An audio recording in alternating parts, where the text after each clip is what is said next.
Boa tarde. Mais uma vez estamos aqui ao vivo para mais uma transmissão e hoje o assunto que a gente vai tratar aqui com vocês é sobre esses setores de imagem, raio-x, tomografia, ressonância magnética, sobre esses cuidados assim com esses setores, em torno também da RDC 330. Eu me chamo Juliano, trabalho há alguns anos aqui no Instituto de Engenharia Biomédica. O Instituto de Engenharia Biomédica, que é centro colaborador da Organização Mundial de Saúde e Organização Pan-Americana de Saúde, que traz esses assuntos interessantes de boas práticas em equipamento médico hospitalar. Hoje estamos aqui com a companhia do Flávio e o Jonas aqui nos bastidores e a Mariana. Se apresente, Mariana. Boa tarde a todos e todas, sejam todos bem-vindos. Eu sou Mariana, sou pesquisadora, mestranda aqui do Instituto de Engenharia Biomédica. O tema então hoje ele é extremamente importante, né, nessa questão de controle de qualidade e proteção radiológica. Então vamos estar discutindo sobre essa temática.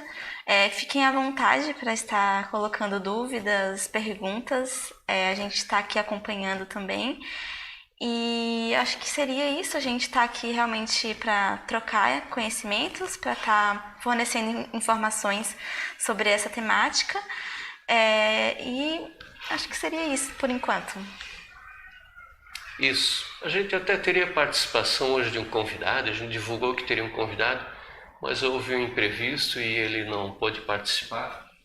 Mas depois da transmissão vocês podem até continuar colocando as perguntas lá no YouTube. No vídeo, né, embaixo do vídeo, que vai ser respondido assim que a gente verificar lá. Exatamente. E também durante a transmissão mande seu questionamento. Mas também gostaríamos de agradecer, hoje temos vários hospitais que se inscreveram, universidades, alunos, empresas.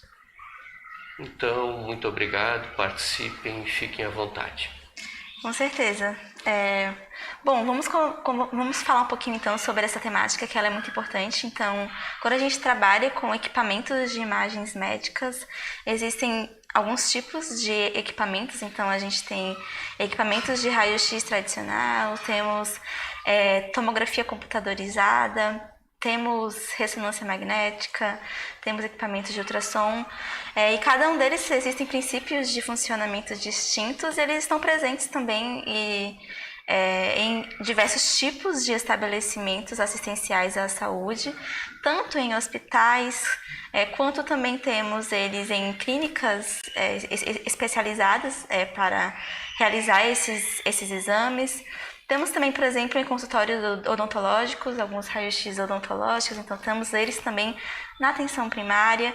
Então, assim, existem uma infinidade de estabelecimentos que possuem essas tecnologias e que cada tecnologia tem as suas especificidades, mas que todas elas precisam de uma atenção em especial e precisam de cuidados e de um gerenciamento muito bem adequado. Então, com esses serviços envolvendo isso, a gente tem uma RDC muito importante para o conhecimento, como o Juliano já falou, que é a RDC 330, que ela revoga a antiga RDC 453, que então, para atualizações, que é muito importante que a gente tenha esse conhecimento. Então, essa RDC ela vai conter requisitos para o bom funcionamento de um serviço desses equipamentos de imagens. E a gente vai estar debatendo e discutindo alguns pontos dessa RDC e também algumas experiências que o Instituto de Engenharia Biomédica já teve durante esses anos. Então, a engenharia clínica ela tem uma função muito importante nessa questão do gerenciamento das tecnologias de equipamentos de imagens médicas. Então, a engenharia clínica é a área responsável pelo gerenciamento dessas tecnologias. Também vamos estar falando um pouquinho mais sobre isso. Então, o tema realmente é amplo, então se tiverem algum tipo de dúvida, algum tipo de questionamentos com relação a isso, fiquem à vontade. Já para a gente começar esse debate, acho que seria interessante a gente falar um pouquinho sobre essas questões de órgãos regulatórios desses serviços, as questões da Anvisa, do CNEM. Então, são alguns órgãos que eu acho que o Juliano pode falar um pouquinho mais sobre isso, que é interessante ter esse conhecimento também. É interessante também que Mariana falou agora da RDC 330, ela é um pouco menos páginas, né? Mas tem toda uma biblioteca, digamos assim, de instruções normativas que são materiais de apoio que devem ser verificadas também, além da RDC 330. Uma coisa bacana também que tem agora na nova RDC, que revogou a resolução, a portaria, né? Ela agora já também está incluso a ressonância magnética, a ultrassonografia, que eram equipamentos que não estavam na portaria, né? Acho que o Flávio tem uma tabelinha aí com as instruções normativas, que são também documentos que têm que ser observados além da RDC 330. Por exemplo, tudo que fala do controle de qualidade, aí tem as especificidades de cada serviço, está ali, por exemplo, ressonância magnética, que entrou agora, a instrução normativa 97. Junto com a RDC 330 foi lançado, naquele mesmo ano, as instruções normativas, isso lá em 2019. Notem que agora é tudo 2021, elas agora em maio desse ano foram relançadas, né, foram atualizadas. Essas aí são todas as instruções normativas atualizadas 2021. Então, para cada serviço, notem ali o serviço de odontologia, por exemplo, tem a radiologia extraoral e intraoral. Então, tem uma instrução normativa para cada um serviço específico. Isso aí mais no tocante assim, do controle de qualidade, né, que são o ensaio, né, praticamente o ensaio e o levantamento radiométrico, todo o controle tem que ser feito nesses setores, e também a qualidade da tecnologia. Por exemplo, essa instrução normativa da ultrassonografia vai tratar inclusive como você vai identificar que um transdutor perdeu o rendimento. Isso é muito interessante porque você imagina um transdutor que não foi, às vezes tem manutenção preventiva, tudo certinho, mas não tem o ensaio. Lá na instrução normativa consta lá os requisitos mínimos para você aprovar. Então aí você consegue identificar esses gargalos, porque o prejuízo está lá no paciente, porque o médico vai sentir uma dificuldade de fazer o laudo, mas às vezes ele, não, dou um jeitinho aqui e consigo enxergar. Só que desse jeito talvez não seja a melhor forma de trabalhar. Então tem que cumprir todas essas etapas, inclusive com as instruções normativas. E lógico que o serviço qualquer serviço na área hospitalar também tem a RDC 050, né, que é toda a parte da infraestrutura que não pode ser esquecida, né? E essa 330, lógico, aí tem todas as especificidades junto com as instruções normativas aí específico para o serviço de imagem, né?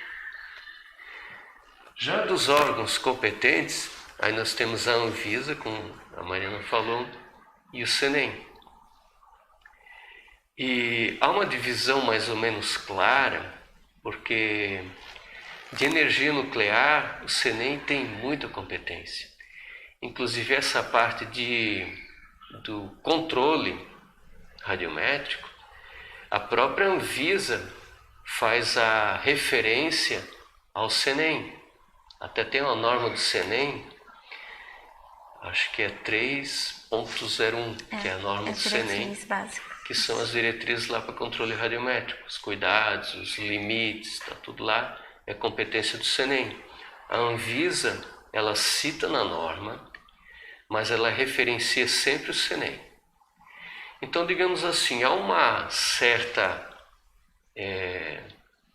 divisão, trabalho em conjunto, mas há uma divisão. Então, quando é raio-x, a radiação ionizante é do tipo X, a Anvisa fiscaliza esses setores, né? Que é o mais comum, né? Agora, quando trata já de material radioativo, né, que usa para tratamentos tipo medicina nuclear ou também lá em radioterapia. Aí já é o CNEM, tem que envolver o CNEM. E aí tem todas essas questões aí de profissional habilitado, tem que ver conforme as necessidades. Isso tudo está lá nas instruções normativas e não é na RDC, né? A gente não vai esclarecer isso agora numa hora de bate-papo. Sim, muitos detalhes, mas são todos né? subsídios que a gente tem colocado aqui para que você tenha dúvida, consulte todas essas bibliografias. Exatamente, são várias. São várias, é um conjunto de normas e instruções, enfim. Mas é importante que saiba quais são as que existem, né, para realmente direcionar para buscar informações mais específicas sobre isso. É muito importante mesmo, só para quem não tem o conhecimento da sigla CNEM, né, é a Comissão Nacional de Energia Nuclear. Então, e aí tem essas características específicas mesmo de cada órgão, que é importante que tenha conhecimento também. Bom, a gente sabe que existem vários tipos de equipamentos, né, de imagens médicas. Existem equipamentos específicos com princípios de funcionamentos específicos. Então, a gente tem, como já foi falado anteriormente, então temos equipamentos que produzem, né, radiação ionizante, outras não. Então, existem algumas especificidades específicas de cada uma. Mas vamos começar a falar um pouquinho sobre o raio-x. Eu acho que seria interessante, Iriano, comentar um pouquinho dessa evolução dos raio-x, dos raios digitais. Então, como que tá esse contexto atual também dessas tecnologias? Isso é bem interessante, Mariana. Uma das coisas, até falando dessa evolução que houve com o equipamento de raio-x em si, a física não mudou, né? Mas a tecnologia tem mudado em favor da proteção do paciente. E uma das coisas que interessantes até, que tem a ver com a evolução do equipamento, você vê que hoje pela RDC 330, esse raio-x que é revelado em químico, semelhante a fotografia que antigamente se fazia, não é mais permitido. Sim. Então hoje, raio-x, tórax, seios da face, por exemplo, esse geralzão assim, todos têm que ser digital. Aí tem algumas exceções, por exemplo, na odontologia, esses intraoral e periapical ainda pode ser revelado em químico. Mas o hospitalar, 100% digital, tem que ser. E isso é uma evolução muito bacana porque você vê que antes, quem tem um pouco mais de 30 anos ou um pouco mais que isso, vai lembrar que às vezes você no serviço de raio-x, você fazia a radiografia e o técnico pedia para você esperar um pouquinho. Esse pouquinho que tinha que esperar era para ver se a revelação saía boa, porque não era pouco, aliás, com alguma regularidade, tinha que repetir o exame. E uma das coisas que também está ali na norma é a exposição mínima, o mínimo possível. Com essa evolução de raio-x digital, aí hoje tem o CR e o DR. O CR é uma evolução que foi para o digital para chegar no DR, né? Uma passagem, digamos assim. Mas ambos digitais já. O interessante disso aí tudo, dessa evolução, é que você faz uma radiografia, mesmo que você tenha errado o local, você vai conseguir editar, trabalha com contraste, e você consegue aproximar a imagem, consegue centralizar a imagem. Então tem muito aprimoramento de software, além da física que é do raio-x, essa não mudou. E também com isso tem diminuído muito a dose, a técnica radiológica. Então é muito mais seguro para o operador e também para o paciente. Você vê que menos dose, há um limite, depois a gente vai falar um pouco desse limite aí, que o operador, principalmente é quem vai ter esse risco ocupacional, né? Os técnicos de radiologia. E com essa evolução do raio-x digital, isso tudo tem diminuído, esses locais são menos insalubres, né? E uma outra vantagem que a gente vê também é os arquivos, que hoje é arquivo digital num servidor, está na nuvem. Então não tem mais essa questão de perder o exame, ou o paciente esqueceu de trazer, tem que refazer o exame. Não, está lá na nuvem, acesso prontuário eletrônico e está tudo resolvido. Mais fácil também para o médico dar o laudo, né? A qualidade da imagem melhorou. Então, hoje você tem os monitores de imagens médicas. Esse para raio-x, por exemplo, é um monitor que também tem que ser certificado, porque é um monitor que vai ter um melhoramento nessa parte do contraste de cinza, branco, esse negócio de preto. Não necessariamente o mesmo monitor que você vai usar na cirurgia, que tem um outro balanço de cores, que são esses monitores. Não dá para usar um televisor 4K lá com uma tela muito grande e tal. São equipamentos que foram desenvolvidos para esse fim. É um monitor caro porque ele tem tecnologia para isso. Então, um monitor onde você vai fazer o laudo do raio-x digital não pode ser qualquer monitor. Tem que ser um monitor específico para que você consiga realmente analisar o raio-x. E é uma vantagem muito grande, é muito melhor do que você colocar aquela chapa, aquela película, o filme radiológico num negatoscópio. Então melhorou muito. O raio-x hoje é muito mais seguro, menos dose, o arquivamento é melhor. Então tem muitas vantagens, né? Com certeza. E é muito importante mesmo essa questão de limitação da dose, de justificativa, otimização, prevenção de acidentes, que são princípios, né, que estão presentes, inclusive, na RDC 330 mesmo, para estar realmente fazendo uma segurança do paciente com essa utilização dessa tecnologia mesmo. Então, é muito importante mesmo em como que a radiologia digital também ela pode vir auxiliar nisso. Outra questão também que é importante comentar é a questão dos EPIs, né? Os equipamentos de proteção individuais que devem ser utilizados nesses ambientes. Então, acho que é um tópico que a gente precisa estar comentando, principalmente também na questão de como que tem esse acompanhamento e esse monitoramento da exposição à radiação para quem está operando e para o paciente também. Questões também de como que a gente pode estar fazendo essa medição, utilizando o dosímetro.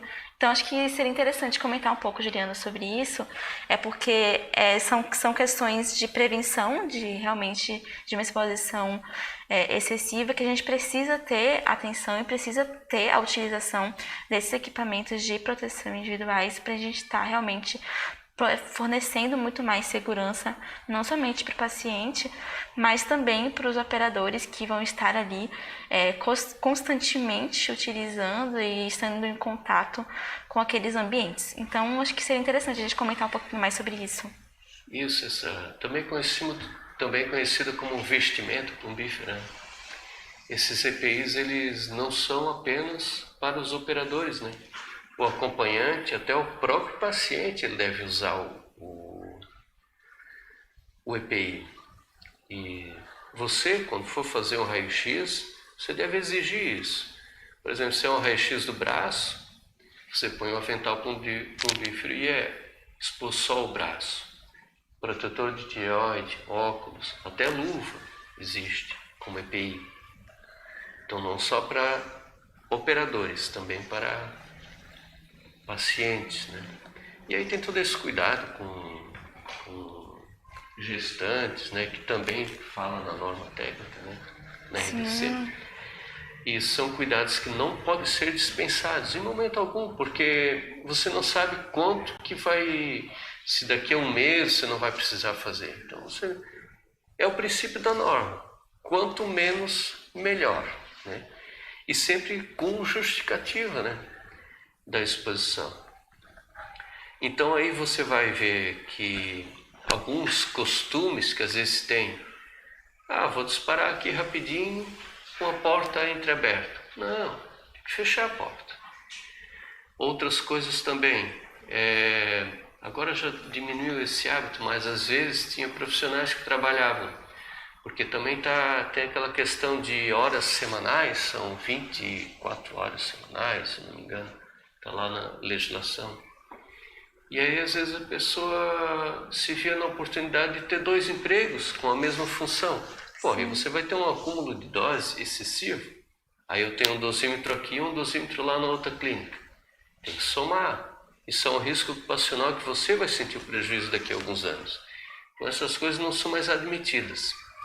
Assim como também está na norma, uma coisa interessante, já adiantando, não sei se a gente vai ter um tópico para a gente falar disso aí depois, mas sobre a competência de quem trabalha ali nos setores de raio-x, que até algum tempo tinha os práticos, pessoas que aprenderam a operar raio-x. Isso foi muito bacana durante os anos, porque a necessidade ela vem sendo criada com o tempo. Esse curso de tecnólogo e técnica em radiologia não é um curso muito antigo, é relativamente novo, se for ver. Já tem algumas décadas, lógico. Mas antes eram alguns cursos pequenos ou algumas disciplinas que estavam em outros cursos de áreas afins. Mas hoje não. Hoje o prático não... ou ele vai ter que trabalhar em outro setor, ou ele vai ter que fazer o curso. Então, para quem trabalha no setor, ele é obrigatório ter formação da área, das áreas... o operador, né? O operador de raio-x não pode ser mais aquele prático, tem que ser um técnico ou um tecnólogo. E também porque durante esse curso aí você vai ter muitas noções e vai ter a instrução para que o processo seja otimizado, como a Mariana falou agora há pouco, para que essa radiação não seja excessiva, o mínimo de dose possível, que os EPIs sejam utilizados de forma correta e sempre que possível utilizar.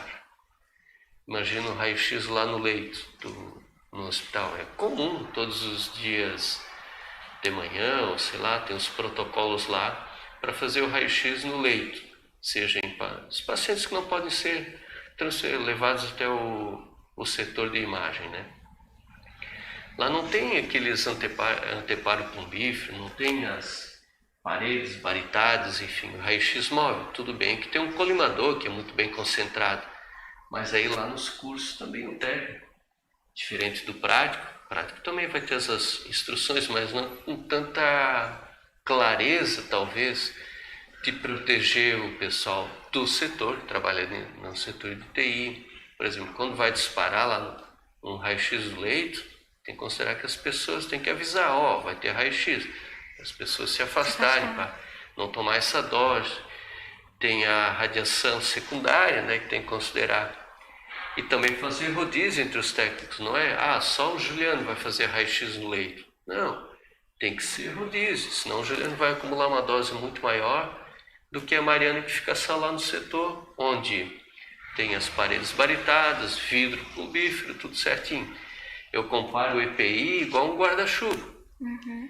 Você sai na chuva, o guarda-chuva vai te proteger, mas você vai se molhar um pouco. E se eu estou dentro de casa, não me molho. Então acontece assim, você é exposto a uma radiação, vai fazer o raio-x lá no leito, utilize todos os EPIs possíveis, óculos, protetor de tireoide, o avental, mas ainda vai receber alguma radiação secundária. Então tem que considerar todas essas coisas. E claro, o controle é feito com o dosímetro.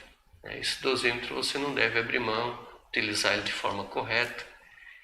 Sempre fazer o controle mensal, né? Perfeito. Perfeito. Isso é bem importante, realmente. Aí a gente estava até... Você comentou um pouquinho sobre os técnicos, tecnólogos. A gente teve uma pergunta aqui de Paulo. Paulo, obrigada pela pergunta. Em quem pode fazer essa pós-graduação? Acredito que na pós-graduação da área, né, de física médica. Se não for, Paulo, pode colocar aqui qual é a pós-graduação em específico do caso. Mas, quer comentar, Eliana? Eu não tenho muito esse conhecimento da área, assim, de áreas afins que podem fazer pós-graduação, mas acredito que é da física, né? É da física, exatamente. Depende da pós-graduação que seja o caso aqui, mas se for especificamente dessa área, né, é da área de física médica que tá está envolvida com isso. Existem algumas pós-graduações nessa área, principalmente da parte de física médica, mas depende também de cada atribuição que for ser responsável por esse setor. Por exemplo, a parte de gerenciamento de tecnologia é interessante que seja realizado pela engenharia clínica. Então, assim, há diferentes atribuições e responsabilidades para cada área. Então, depende mesmo de cada função e de qual atribuições que seriam específicas para determinadas atividades de um setor de equipamentos de imagem de um modo geral. Então, depende, se quiser colocar aqui qual seria essa pós-graduação específica, a gente pode estar auxiliando de uma forma mais específica. Mas voltando a essa questão também de dosímetro, né, que é muito importante que a gente faça esse acompanhamento também, existem valores máximos permitidos que acho que é importante que a gente comente também sobre eles, principalmente valores que sejam de profissionais, tanto profissionais que estão operando esses equipamentos, quanto também os valores, né, que sejam admitidos pelo paciente, assim. Então, paciente e indivíduos comuns, né? Então, assim, existem valores específicos para dose efetiva e dose equivalente que estão previstas na diretriz básica do CNEM. O Flávio tem um quadro em papo aí. Ótimo. Isso é com os limites anuais, que isso é retirado da norma ali do CNEM, da 301. Perfeito. Então, ali já tem os limites de exposição anuais. Isso tem que ser levado muito a sério. Aí tem uma questão interessante, Mariana, também, que digamos que a vigilância vai fazer uma visita aí num setor, e aí encontra um técnico sem o dosímetro, trabalhando lá dentro do setor. Essa responsabilidade, caso a Visa queira autuar, né, o setor vai ser autuado, não o técnico. Então tem também essa questão, assim, a Visa vai autuar e vai fiscalizar os setores. E aí o conselho de classe é que talvez entre com uma medida disciplinar com aquele profissional ali, né?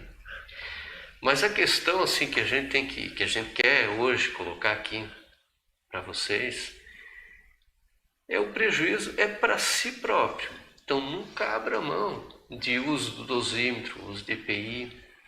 Isso aí é o mais importante. Não é assim, vou livrar da multa, vou trabalhar em outro setor, vou ganhar mais dinheiro agora enquanto eu posso, porque a jornada de trabalho é menor. Você tem que ver o prejuízo a longo prazo que você pode ter. Com certeza. Isso é muito importante, por isso que existem normativas que estão envolvidas com relação a essas questões. E vamos falar um pouquinho também sobre questões que estão presentes na RDC 330, que são muito importantes de terem, né, que estão presentes ali como requisitos, que um serviço que contém esses equipamentos eles precisam possuir. Então existem algumas questões que a gente pode estar debatendo e discutindo cada uma delas. A primeira questão é a questão de programa de garantia de controle de qualidade. Então, eu acho que isso é muito importante que a gente comente, coloque algumas questões com relação a isso, principalmente, né, nessa parte de gerenciamento das tecnologias em saúde. Então, a gente volta a estar comentando sobre isso, porque quando a gente fala, né, desses equipamentos médicos e a gente fala de uma gestão das tecnologias em saúde, é muito importante que a gente aborde, né, todo o ciclo de vida de uma tecnologia. Quando a gente trabalha nesse termo de gerenciamento das tecnologias em saúde, são várias atividades que vão compor várias etapas que perpassam todo o ciclo de vida de uma tecnologia. Desde a parte da incorporação de uma tecnologia dentro de um estabelecimento, então toda a fase de planejamento, de dimensionamento, então avaliar a necessidade do estabelecimento para estar incorporando essa tecnologia, Então, fazer um bom dimensionamento tanto da própria tecnologia que está disponível no mercado, quanto a necessidade do próprio estabelecimento para estar incorporando essa tecnologia, o dimensionamento dos recursos humanos. Então, se o próprio estabelecimento ele possui, né, esses profissionais que são capacitados e habilitados para estar utilizando e operando essas tecnologias, então a gente tem que verificar também, fazer um dimensionamento da infraestrutura. Isso é muito importante, que quando a gente faz, né, esse processo de incorporação de uma tecnologia, a gente vai falar um pouquinho mais para frente sobre isso, mas a gente tem que considerar também os aspectos de uma infraestrutura predial para estar incorporando de uma forma mais segura essas tecnologias. Então, desde a fase de incorporação tecnológica, de estar realmente fazendo o recebimento dessa tecnologia, a instalação, muitas vezes são equipamentos médicos de alta complexidade, muito pesados, que requer uma instalação, então tem que realizar um gerenciamento muito bem feito dessa tecnologia, verificar, por exemplo, se o local da instalação vai ser realizado no térreo ou em andares superiores. Às vezes isso causa impactos que precisam de manobras mais complexas para estar levando esse equipamento até o setor, então passagem em corredores, enfim, é uma análise muito ampla que tem que ser feita para estar incorporando essa tecnologia. Então, não é somente a gente fazer a compra, né, mas estar envolvido, inserindo todo esse contexto de uma incorporação adequada. E depois disso, a gente fazer o inventário, treinamentos, desde o processo de incorporação até treinamentos contínuos e periódicos, que estão também presentes na RDC 330, que deve ser feita, a gente estava até debatendo anteriormente, deve ser feita por todas a equipe, né, envolvida com essa tecnologia.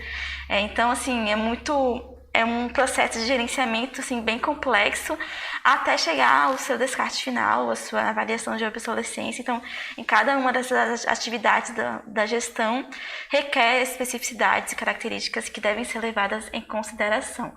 Então, isso envolve o gerenciamento de tecnologias, que é muito amplo e é muito abrangente, mas que é importante que seja feito, que deve ser feito por todos os serviços de equipamentos de imagens. Vocês têm algo a comentar? E a engenharia clínica tem muito a contribuir para esse gerenciamento. Aliás, o indicado é que esse gerenciamento, esse cumprimento dessa etapa aí, que é a resolução 330, deve ter o gerenciamento, é um programa de gerenciamento que deixe isso para a engenharia clínica. Que a engenharia clínica já vai ter o software dedicado para isso, não só para setores de imagem, mas também que contemplam o setor de imagem e com todas essas exigências que a norma requer, que é o histórico, o inventário, como a Mariana esteve colocando, durante todo o ciclo de vida. Então, o auditor, quando chegar lá, você não precisa estar abrindo gaveta, procurando ordem de serviço, aquelas coisas todas. Essa documentação vai estar com a engenharia clínica. E você leva o auditor lá no setor de engenharia clínica, onde vai ter todas as respostas lá, provavelmente um software de gestão de equipamento médico hospitalar. E também no dimensionamento, a infraestrutura, tudo isso aí, a engenharia clínica já tem expertise para isso. Então não é novidade para a engenharia clínica. E às vezes para um técnico, tecnólogo, médico, alguém ali do setor de imagem, talvez seja uma atividade não tão comum.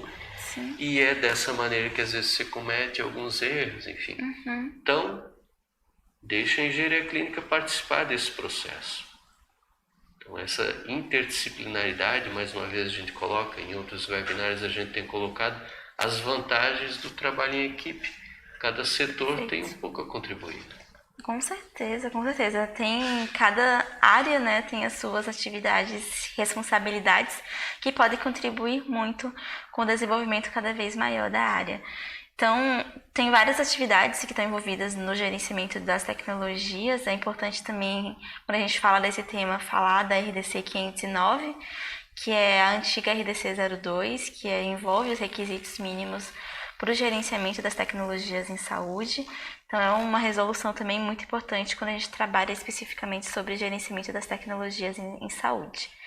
Outro tópico também que está envolvido, né, que envolve também a parte de gerenciamento das tecnologias em saúde, mas que também, né, eles falam na norma, está presente na norma não, na resolução, que está específico também, que deve ser feito pelo serviço de saúde, é a realização de um gerenciamento de risco, que é um tema que vem sendo muito debatido, que a gente faz o gerenciamento de risco para a gente estar minimizando a ocorrência de riscos para o paciente, para todas as pessoas que estão envolvidas nesse contexto, que perpassa por atividades, desde os processos de identificação, análise, avaliação, e até mesmo o monitoramento dessas atividades para a gente estar podendo verificar quais são os problemas, né, que envolvem essa determinada tecnologia e quais as ações que a gente pode estar fazendo para a gente estar prevenindo que esses problemas que a gente identificou possa estar tendo efeitos, né, para a gente estar podendo minimizar cada vez mais ocorrências de problemas que envolvam as tecnologias. Essa parte também é muito importante seja feito por uma equipe interdisciplinar, porque realmente envolve muitas áreas diferentes e cada área, né, ela vai ter as suas particularidades e percepções na utilização dessa tecnologia que pode estar contribuindo na identificação de determinados problemas. Então é muito importante que seja realizado um gerenciamento de riscos durante todo o ciclo de vida de uma tecnologia, verificando continuamente, avaliando esses riscos e identificando, né, quais são esses riscos, a probabilidade de ocorrência deles, a gravidade desse risco, fazendo uma priorização. Existem ferramentas que a gente pode estar utilizando também para estar auxiliando nisso, como a HFMEA, que é análise de efeito e modos de falhas. Então, são algumas ferramentas que podem estar auxiliando nesse processo de gerenciamento de riscos para a gente estar podendo mitigar a ocorrência deles. Eu acho que é sempre muito importante que a gente coloque, né, e fale sobre isso, porque isso requer muito e influencia diretamente na segurança do paciente. Então, um gerenciamento de risco adequado nos serviços de saúde é essencial que seja realizado. E existem, né, algumas etapas que devem ser feitas e também é muito importante que fale também nessa parte sobre a notificação dos eventos adversos que podem ocorrer. Então, também faz parte de um bom gerenciamento de risco, está totalmente relacionado os alertas de tecnovigilância para verificar mesmo o monitoramento pós-comercialização, né, dessas tecnologias e para poder estar minimizando a ocorrência desses problemas. Então, o gerenciamento de risco também é um dos quesitos que estão presentes. Muito importante. Também é uma oportunidade de, através do gerenciamento de risco, você faz a análise crítica dos procedimentos, né? Caso ocorra alguma ocorrência, algum imprevisto em algum atendimento, você pode estar lá fazendo a atualização dos seus procedimentos. Análise crítica de procedimentos também é importante que seja feito. Isso está tudo envolvido naquele programa de qualidade. Tem que ter um programa de qualidade implementado. Isso tudo visando o melhor desempenho no resultado final, que é do paciente, que é para o paciente. Parece que temos uma pergunta. Uma pergunta, vamos ver. Pergunta de Leandro Lima. Obrigada, Leandro, pela pergunta. Esses treinamentos seriam em boas práticas, como, por exemplo, o uso do POP? POP, para quem não tem conhecimento, é procedimento operacional padrão. Uma ótima pergunta essa. Os procedimentos, eles são essenciais, então existem realmente, eles devem ter os serviços de saúde, esses procedimentos, mas eu também colocaria que é muito importante que os treinamentos também tenham uma parte prática, né, que envolvam também o conhecimento de eventuais problemas que possam estar ocorrendo, mas sim, os treinamentos envolvem tanto o conhecimento de normativas do próprio estabelecimento, também do conhecimento do procedimento do POP que envolve essa tecnologia. Isso aí é uma questão interessante, essa pergunta aí, que também já leva lá para a norma, mais uma vez, que o setor tem que ter um programa de treinamento. Exatamente. E agora está específico para todos, está escrito lá. Ou seja, para médicos, técnico, tecnólogo, enfermeira, recepcionista do setor, pessoal da limpeza e conservação do setor, para todos deve haver treinamento. Todos com as suas na sua competência, né? A gente leva muito aqui aqueles exemplos de ressonância magnética por causa dos metais, assim, que não pode adentrar na sala por causa da atração do metal pro magneto lá da ressonância. E também outros exemplos ali, por exemplo, o pessoal da limpeza, fragilidade do transdutor de ultrassom, essa questão da entrada e saída da sala, em que momento você pode entrar. Então tem toda essa questão. Então os treinamentos, além do POP, lógico, vai ter também a necessidade dos treinamentos nas tecnologias, na operação dos equipamentos, que pode ser relativamente simples, mas uma vez trocado o equipamento, por mais simples que pareça ser, ou tão parecido quanto o outro aparelho de raio-x que tem sido instalado lá no hospital, mas todos eles, até por causa dessa sensão digital que tem agora, todos eles têm suas especificidades, querendo a transferência da imagem. Tem alguns equipamentos hoje que já tem presets para extremidades, preset para abdômen, para tórax, enfim. Mas esses presets, eles são um meio termo. Um preset de abdômen para uma pessoa de 50 quilos é diferente do preset de abdômen para uma pessoa de 100 quilos. Então esses treinamentos eles são necessários. E também atualizações, de vez em quando essas reciclagens, elas são muito importantes. A gente vê pelo nosso trabalho aqui. Às vezes a gente fica pulando algumas etapas, digamos assim. Então é importante ter essa reciclagem e esse programa de treinamento, a norma é clara. Tem que ter um programa de treinamento onde todos estejam contemplados. Sim. Muito importante isso aí.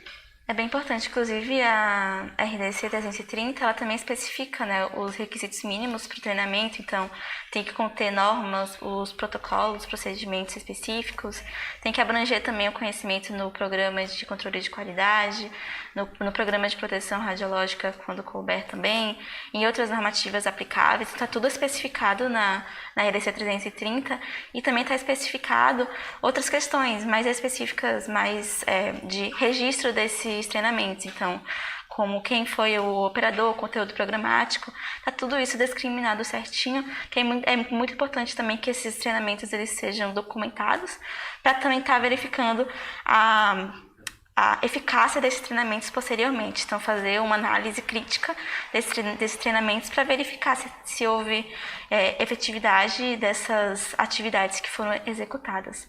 Então, esse tópico realmente é muito importante, como muito bem colocado por Juliano, que deve ser feito de forma contínua, né, dentro de um estabelecimento, e não somente na parte de quando a gente faz a incorporação de uma tecnologia.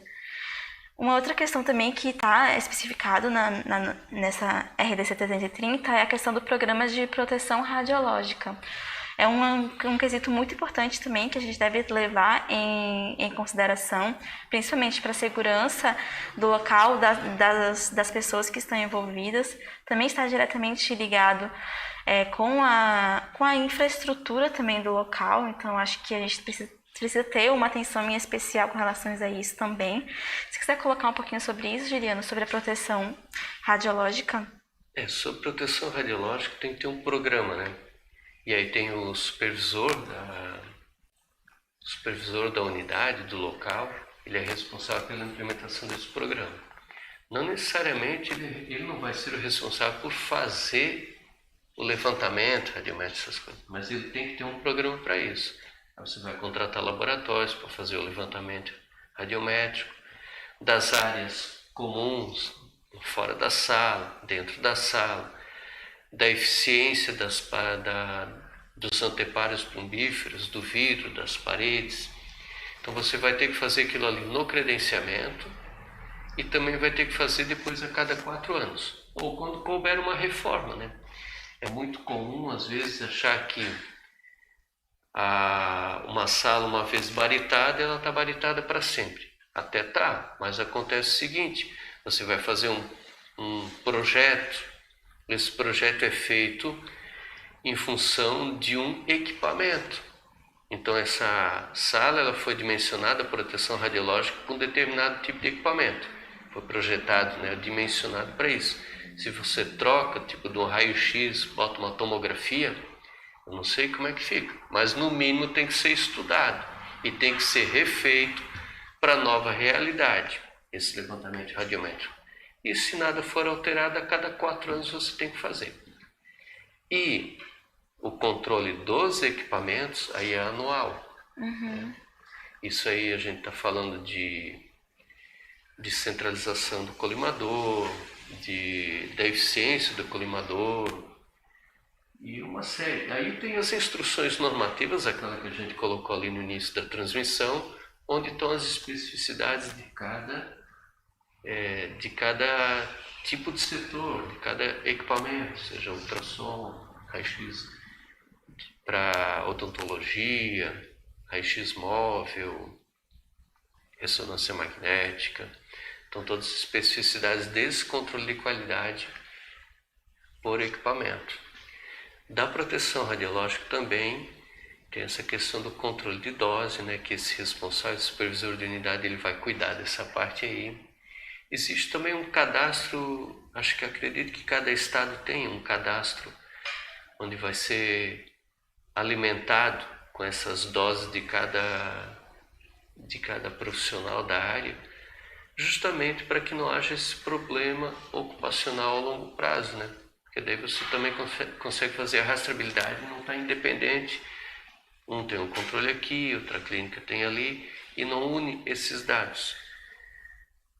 Acho que é mais ou menos por aí. Talvez tenha mais alguma coisinha que tenha passado, mas basicamente é isso. Ótimo, exatamente isso. É ter esses cuidados e ter esse programa de proteção radiológica, que é muito importante pro serviço como um todo mesmo. Uma outra questão também que a gente pode estar colocando aqui é sobre a desativação dos equipamentos. Então, essa parte final do ciclo de vida de um equipamento médico, a forma que a gente vai estar fazendo o descarte dessa tecnologia, que é muito importante que o próprio estabelecimento contenha um procedimento, né, de como que vai estar realizando esse descarte, a forma que a gente vai estar fazendo. Isso varia também conforme a tecnologia, mas é muito importante que o estabelecimento ele tenha um procedimento para estar realizando isso. Então, se quiser comentar um pouquinho, Juliano, sobre como essa parte da desativação desses equipamentos, na prática, eu sei que tem alguns casos também que são interessantes de estar compartilhando sobre formas, né, de descarte dessas tecnologias. É isso aí, mais uma vez você vai ter que contar com um serviço de engenharia clínica. Porque aí tem duas questões, Mariana. Tem a desativação do serviço. Vamos dizer, uma clínica, decidiram parar. Você tem que comunicar à agência sanitária, o órgão sanitário da sua cidade, a desativação do serviço, e também informar para eles onde vai ficar o arquivo médico, o arquivo ocupacional lá dos funcionários que trabalharam ali, vai informar para onde foi transferido o equipamento, caso você venda o equipamento para outra clínica, e também informar o fabricante, para o fabricante continuar a fazer a rastreabilidade, que ele consiga fazer a rastreabilidade do equipamento. Essa documentação ela tem que ser guardada por 5 anos. Então, por isso também essas questões assim, de informar o órgão sanitário, a responsabilidade dessa documentação, desses arquivos todos aí. Tem também a questão da desativação do equipamento em si. Digamos, eu vou descartar o equipamento. Se for um equipamento de radiação ionizante do tipo X, onde você aperta um botão tem radiação. Desligou o botão não tem mais nada. Você tem que, na hora de tirá-lo do setor, você tem que cortar os fios, enfim, arrumar um jeito de que não haja como uma pessoa leiga pôr na tomada e causar uma radiação, né? Geralmente, raio-x hospitalar, no ato de desmontar, já vai desligar tudo, né? Já vai desmontar. Mas, por exemplo, um raio-x dentário, portátil, às vezes você empurra para o lado de fora da sala e às vezes fica um tempo lá até que alguém define o equipamento. Mas não pode, tem que ser, se for produto de baixa, tem que ser desativado. corta os fios, desinstale ele, desative, de modo de que não consiga mais ser ligado, de produzir um raio-x, né? O efeito raio-x, né? Radiação. E quando isso for vendido como sucata, você também tem que ter o cuidado de descaracterizar, tirar todas aquela simbologia de raio-x, aquele trifólio, que fica às vezes como adesivo nos equipamentos, para evitar aquelas questões como... Não é muito recém, mas não é pouco comum. Se você procurar, vai aparecer notícias na imprensa de hospital que descartou material radiológico, às vezes são tudo de raio-x. E aí, para não causar esse pânico desnecessário. Aqui no estado aconteceu alguns anos atrás, a última notícia que eu lembro foi no município de, acho que foi Bocaina do Sul, foi chamada a imprensa lá, porque tinha um material radioativo num local de sucata lá. E eram tudo de raio-x, não oferece risco nenhum. Agora, tem aquela responsabilidade também, falando de desativação e descarte, quando contém material radioativo, como aquele acidente muito conhecido no Brasil do Césio, um dos acidentes maiores do mundo, assim, né, considerados. Isso não pode acontecer de modo algum. Isso é responsabilidade da clínica, do hospital. Isso tem que ser levado em consideração. Não, isso é muito importante ser falado mesmo, Juliano. Então tem que ter muito cuidado mesmo em todo esse manejo, né, e utilização dessas tecnologias, inclusive mesmo no processo de descarte e de estar realmente retirando essa tecnologia do estabelecimento. Uma outra questão que eu acho que é interessante a gente estar comentando é a questão da responsabilidade técnica pelos serviços, pelos procedimentos radiológicos. Existe na RDC 330 especificado, né, questões de responsabilidades técnicas, de supervisão de proteção radiológica. Então, acho que é interessante comentar um pouquinho sobre isso, sobre os profissionais que são habilitados para determinadas atividades. Isso é bom deixar esclarecido, lógico. Você vai consultar a norma e lá tira suas conclusões e vai estar especificado lá. Mas geralmente você tem, digamos, 3 cargos assim no setor de imagem ou numa clínica. O responsável legal da clínica pode ser o dono da clínica, que não tenha nem formação na área. Ele vai ser o responsável legal. Agora, o responsável técnico, esse que vai responder sobre os procedimentos clínicos, procedimentos radiológicos, quando vai fazer quando vai injetar contraste, a quantidade, sobre todos esses procedimentos assim, e também do laudo. Esse vai ter que ser um médico. Recomendado é que seja um médico responsável técnico. E aí nós temos mais uma figura que é o supervisor de proteção radiológica, que aí vai ter que ser um técnico ou um tecnólogo em radiologia por causa da sua formação.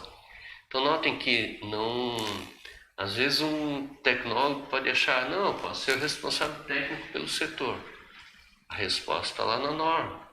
Não dá por quê? Porque ele também tem que ser da área de competência dele, ele vai ter que ter formação na área de ciências da saúde, o médico, por exemplo, porque ele não vai poder ser responsável pelo laudo. Não tem formação para dar laudo no raio-x. Então são essas questões que impedem que um tecnólogo ou um técnico seja o responsável técnico. Então cada cargo ali de responsabilidade tem por trás uma formação exigida. Isso está na norma, está mais ou menos claro ali. É interessante isso que são 3 pessoas assim responsáveis pelo setor, né? Não fica em cargo de uma pessoa só. Centralizado. Então você divide as responsabilidades. Perfeito, isso é bem importante mesmo.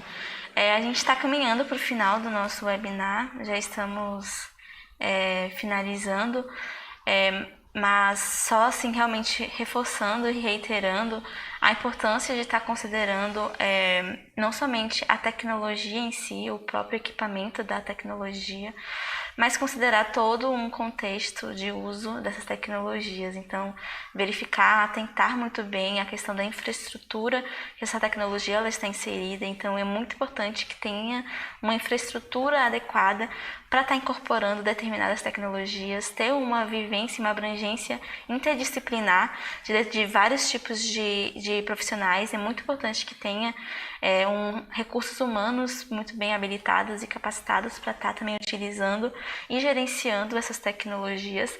Então, é muito importante que tenha, né, toda essa abordagem ampla e sistêmica para a gente estar podendo desenvolver cada vez mais a área da saúde. O Paulo colocou aqui, com relação à pergunta, era sobre quem pode fazer a pós-graduação nas áreas de engenharia biomédica. Então, aqui no Instituto de Engenharia Biomédica, a gente tem um programa de engenharia biomédica que está dentro do programa de engenharia elétrica. Então, para quem tem interesse, tem o programa de pós-graduação nessa área, que inclusive está com as inscrições em aberto, então também é uma boa possibilidade. Tem que verificar certinho as questões de requisitos no edital, mas em geral das áreas de exatas podem estar verificando com relação está fazendo essa pós-graduação, que tem uma abrangência de diversas áreas da engenharia biomédica. Então, a gente tem aqui a área de bioengenharia, temos instrumentação biomédica, informática biomédica e temos também a engenharia clínica. Então, tem várias áreas da engenharia biomédica que atuam em conjunto mesmo para a gente estar fornecendo melhores soluções para a área da saúde. Bom, Juliano, contextualização final, considerações finais. Bom, a gente agradece quem nos acompanhou até aqui, nos acompanhe nos meios, nas redes sociais. A gente vai estar divulgando novos conteúdos, novidades aí nas próximas transmissões. Põe a sua pergunta, caso tenha ficado algum questionamento que você queira que a gente esclareça posteriormente, a gente vai estar colocando lá na descrição, depois nas perguntas e respostas do vídeo lá, pode ser depois.